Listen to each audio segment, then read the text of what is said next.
आज सुबह से ही बड़ा ही मन कर रहा था कि कहीं घूमने जाएं, तो मैं राम मंदिर की ओर शाम को निकलता हूँ, लेकिन सुबह तो जा नहीं पाता था क्योंकि सुबह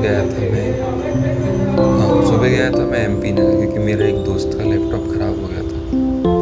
अब लैपटॉप ख़राब तो हो गया था, बट उससे ज़्यादा मतलब जो ऑथराइज सेंटर उससे ज़्यादा तो हमें पता था कि क्या ख़राब है, क्योंकि हम इतना लॉजिक लगा रहे थे उस चीज़ में। बाकी उसके बाद फिर उसकी मदरबोर्ड ही ख़राब हो गई, पता नहीं कैसे, बट किस तरीके से मैनेज करते हुए हम इस सेंटर बड़ी मुश्किल में ढूंढ पाए थे। अपने इस सेंटर को पहुंचते और ढूंढते हुए बड़ा ही मज़ा आया।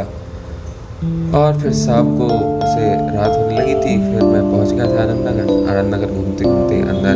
यहाँ पे रामायण वगैरह जो भी था, सुंदरकांड का पाठ चल रहा था। बस वही देख के मेरा भी मन किया कि मैं भी अंदर जाऊँ, बट मैं जैसे अंदर गया फिर मुझे भी बजाने का मौका मिल गया। तो बोलो राधे राधे। अब नेक्स्ट पार्ट में आप लाइव सी में आप देखिएगा इस बजाए में।